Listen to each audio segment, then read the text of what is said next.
Constitución Federal de 1857. El Congreso Constituyente consideró necesaria la implantación del juicio de amparo en los mismos términos que ahora se concibe reglamentado por las diversas leyes orgánicas que se fueron expediendo.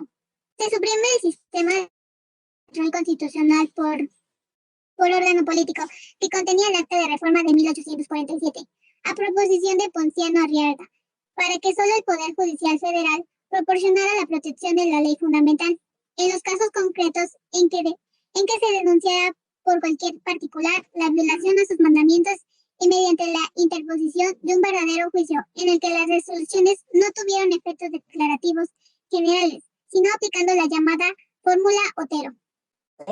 Fíjate, lo único que sí nos están estableciendo, lo que leíste fue que a partir de la Constitución de 1857 va a haber un cambio con la Constitución del 47.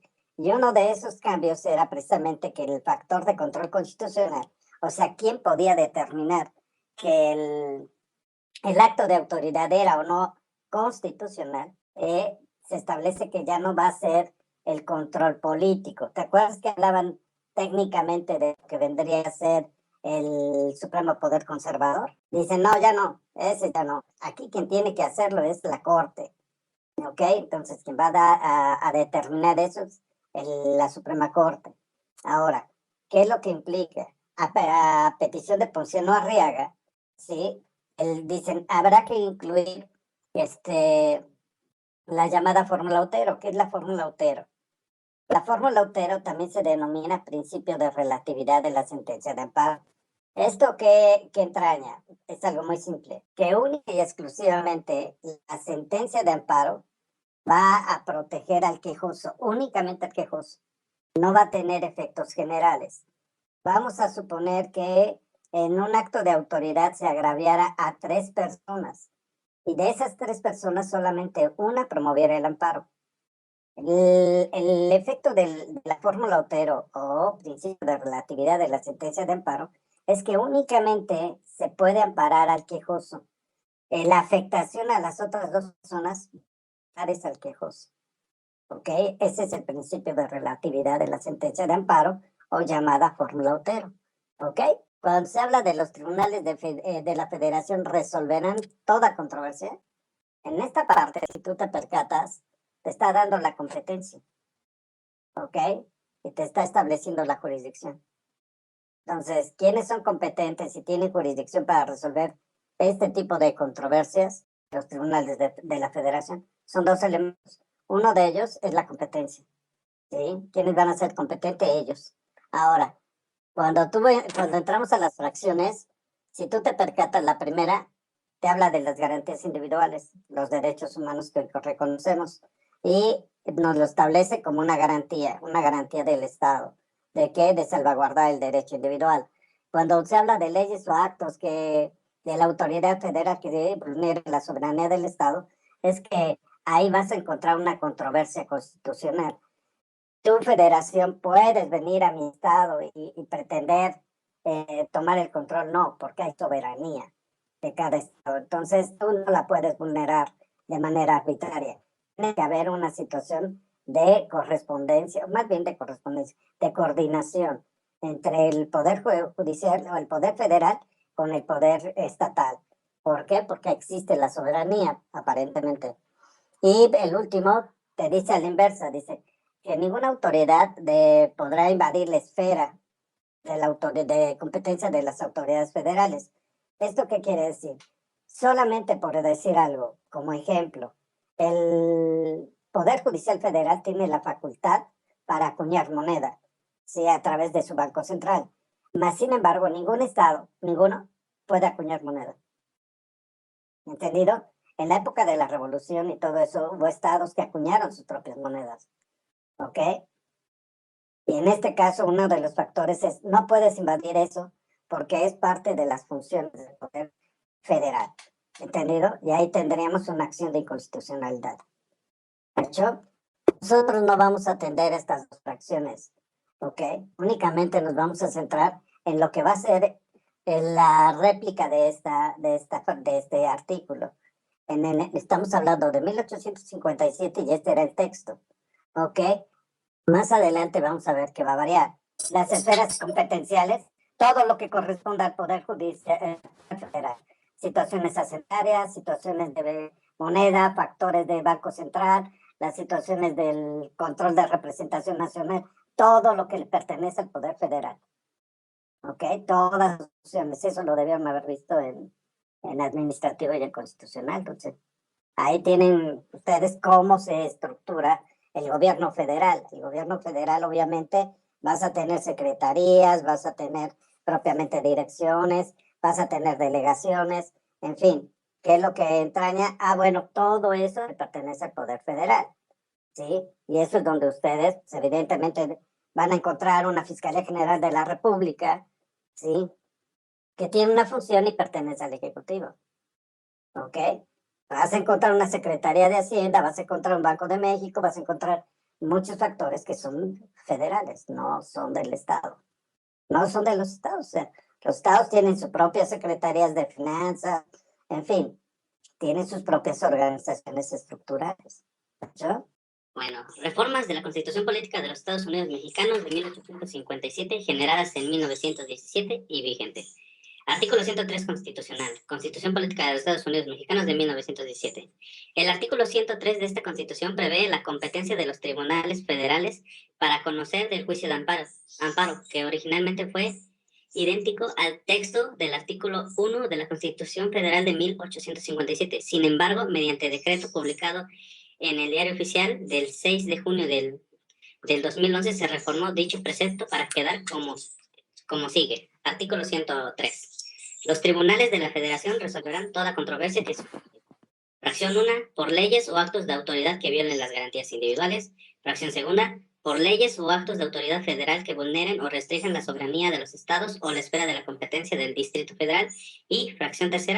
Por las leyes o actos de las autoridades de los estados o del Distrito Federal que invada la esfera de competencia de la autoridad federal. Pasó de ser de estar en el artículo 101 al 103 bajo ¿cómo se llama? Bajo casi las mismas fracciones y el mismo enunciado, pero acá menciona sobre el Distrito Federal. Esa reforma se da en el 2011. 2011. ¿Qué es lo que implica? Realmente no fue en el 2011, ¿ok? ¿Qué es lo que entraña? Hay un detalle aquí que yo advertí en esa cita. ¿Por qué? Porque el artículo 103, ¿sí? Prácticamente es derivado de los fenómenos de la revolución. Sí. ¿Qué es lo que implicó ahí? Prácticamente es algo muy similar, pero si ustedes, la situación de invasión de esferas competenciales, la situación de invasión, de afectación a la soberanía de estados y la violación de garantías individuales. Volvemos a tener controversias y nosotros centramos únicamente la atención en la fracción primera. Dice, por otro lado, el artículo 107 establece las bases o principios jurídicos fundamentales que, de acuerdo con el texto original, regirán al juicio de amparo y son: 1. Iniciativa o instancia de parte agraviada. ¿Qué quiere decir esto? Este principio nos establece que solamente aquella persona a la que le afecta el acto de autoridad es la que puede solicitar el juicio de amparo. Obvio, debe de entenderse que en este sentido, si se trata de un menor, de un incapaz, de una persona moral, o bien de una persona que ha concedido un poder o mandato a otra persona para representante, si bien es cierto, va a promover el amparo, siempre lo va a hacer a nombre del quejoso. En un momento determinado, si Dominic va a ser mi apoderado, evidentemente va a poner José Alfredo Muñoz Carreto, representado por, y entra Dominic, ¿no? Entonces, siempre será el quejoso el que debe de aparecer en primer término. Nosotros apareceremos de manera inmediata como apoderados o mandatarios. ¿Hecho? Y eso es a lo que se refiere. Nosotros a nombre de otra persona, en el sentido de que nosotros nos establezcamos como José Alfredo Muñoz Carreto, vengo a promover un amparo porque se le afecta a Diana. No, así no. Tiene que ser Diana, ¿sí? Como quejosa, y José Alfredo como abogado. Sí, o sea, representándola, dime. Ok, continuamos, Dominique. Sí. Prosecución judicial del amparo. Ok, ¿qué quiere decir esto? Que todos los juicios de amparo son de naturaleza judicial. Todos se judicializan. No hay una situación administrativa. Ahí nosotros lo que tenemos es un proceso judicial. Y en ese proceso judicial es como se va a desarrollar nuestro juicio de amparo. Por eso es un juicio, ¿ok? Entonces, en atención a ello, es evidente que se deben de cumplir los elementos o requisitos de un proceso judicial. ¿Entendido? Sus etapas y todo, como lo habíamos planteado antes. ¿Sí queda claro? Relatividad de los efectos de las sentencias de amparo. Ok, ¿qué es lo que implica el principio de relatividad? Es el que comenté hace un momento como llamada fórmula Otero. ¿Qué es lo que entraña? Que el juicio de amparo única y exclusivamente va a proteger al quejoso. No va a tener efectos generales. Aclaro. Actualmente en el juicio de amparo, si nosotros promovemos un amparo por inconstitucionalidad de leyes, en ese caso específico, ¿sí? Si se dicta un primer juicio, una primera sentencia de amparo y lo declara esa norma inconstitucional, ¿sí? De inmediato se le pone comunicación al Congreso.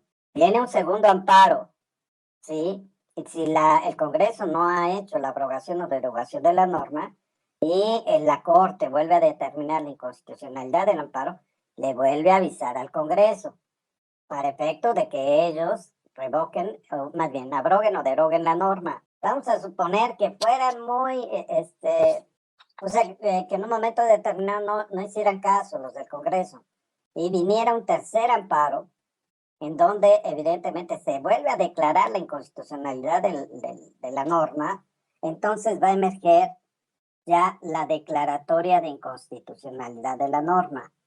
Pero es en ese caso, y ahí sí ya, después de esa tercera ocasión y de la declaración de inconstitucionalidad, en automático, esa norma se vuelve inaplicable. ¿Ok? ¿Por qué? Porque es inconstitucional. Entonces, que prácticamente pues, le están dando aviso al Congreso para que corrija el error, pero si no lo hiciere y llegasen hasta el tercer amparo, ¿sí? De inconstitucionalidad, ahí cambia, ¿sí? Pero es una situación diferente, no deben confundirla, ¿sí? Este principio establece específicamente que contra el acto de autoridad, ¿sí? Únicamente se va a proteger al quejoso. Ese es el principio de relatividad de la sentencia de amparo. ¿De hecho? Definitividad del acto reclamado en las materias civil y penal. ¿Qué es lo que implica qué implica el principio de definitividad? El principio de definitividad nos indica que todos nosotros, antes de promover un juicio de amparo, una demanda de amparo, sí, tenemos que agotar un principio, se llama principio de definitividad. Esto que entraña, que debemos agotar todos los recursos ordinarios antes de accesar al juicio de amparo. Si nosotros no agotamos los recursos ordinarios, no podemos accesar al juicio de amparo. Esa es la regla general. Toda regla general tiene excepciones. Las reglas generales que vayamos citando pueden tener una excepción. Esta es una regla general que implica, ok, en un momento determinado agota tus recursos ordinarios para que puedas tener el boleto para poder promover una demanda de amparo. ¿Cuál sería una excepción? La materia penal. En la materia penal está en juego la libertad deambulatoria. Como consecuencia, no se requiere agotar el principio de definitividad. ¿Ok? Podemos acceder de manera directa al amparo. De hecho, esa es la excepción. ¿Ok? Entonces ya tenemos la regla general y tenemos la excepción. ¿Tiene fundamento? Claro, claro, precisamente el 107 te lo establece y te lo establece la propia ley de amparo. ¿Ok? Todo esto que estamos viendo, vamos a verlo replicado, más bien derivado de la Constitución y de la ley de amparo. Si tú te diste cuenta, de manera inicial, nosotros hacemos referencia aquí, mira, ¿qué te dice? El artículo 107. En el artículo 107 vamos a encontrar las reglas generales, ¿ok? Las reglas generales que nos van a llevar a verlas integradas en la ley de amparo. Por eso la ley de amparo es reglamentaria de o sea, es derivada, para que me entiendan, ¿sí? Por eso lo reglamentario, ¿sí? Viene derivada de dos preceptos constitucionales, el 103 y el 107. Los dos se unen, competencia y acciones con procedimiento, ¿ok? Con las reglas que se deben seguir. ¿Hecho? Desde ahí empezamos nosotros a ver toda esa variante, ¿hecho? Pero en el proceso penal se puede promover el amparo en cualquiera de las tres etapas. Cuando exista una situación de afectación constitucional, sí.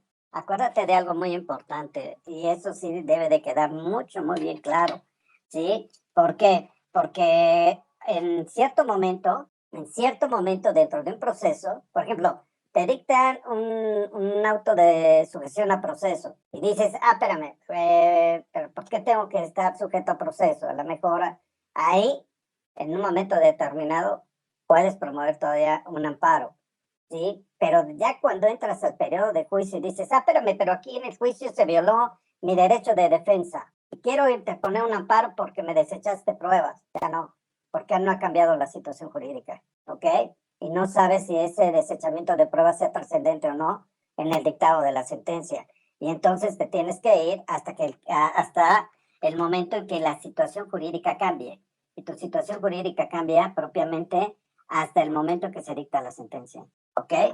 Ahí deben tener cuidado, porque si no estarías en presencia de actos intraprocesales. Y contra actos intraprocesales no procede el amparo. ¿Por qué? Porque la situación jurídica no ha cambiado. No se ha determinado que estás sentenciado. Pudieron haberte desechado pruebas, pero porque no son requeridas o bien no resultan trascendentes para el dictado de la sentencia. Entonces, cuidado con eso. ¿Sí? No todo quiere decir que podemos promover el amparo, sobre todo cuando quedamos con actos intraprocesales. ¿Hecho?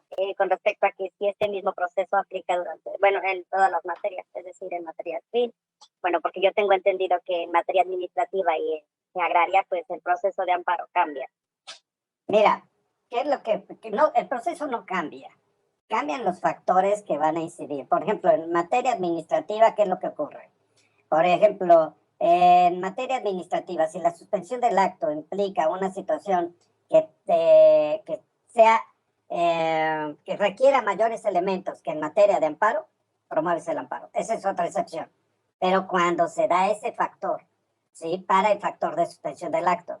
Entonces, si vamos a decirlo así, en un momento determinado, por ejemplo, Marín estableció que en materia civil, para que tú puedas frenar un acto de una obra pública, tienes que exhibir el 50% del valor de la misma, pues es evidente que es una aberración, ¿no?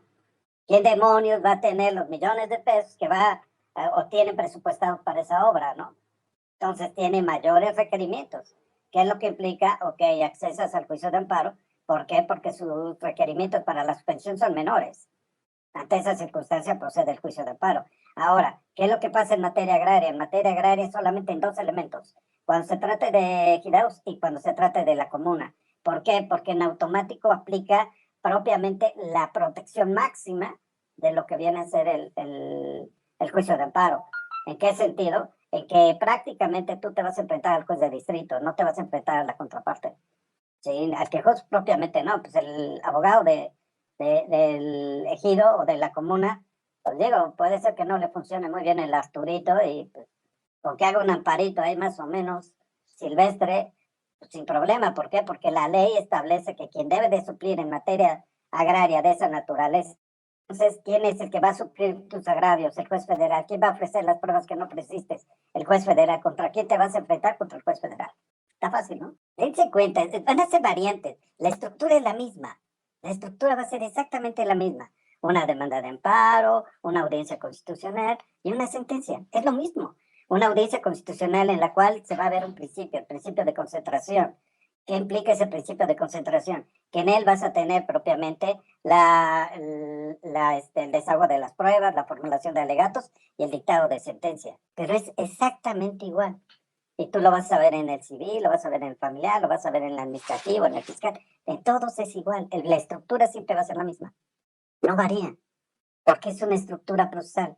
Todas las estructuras procesales son lineales, todas.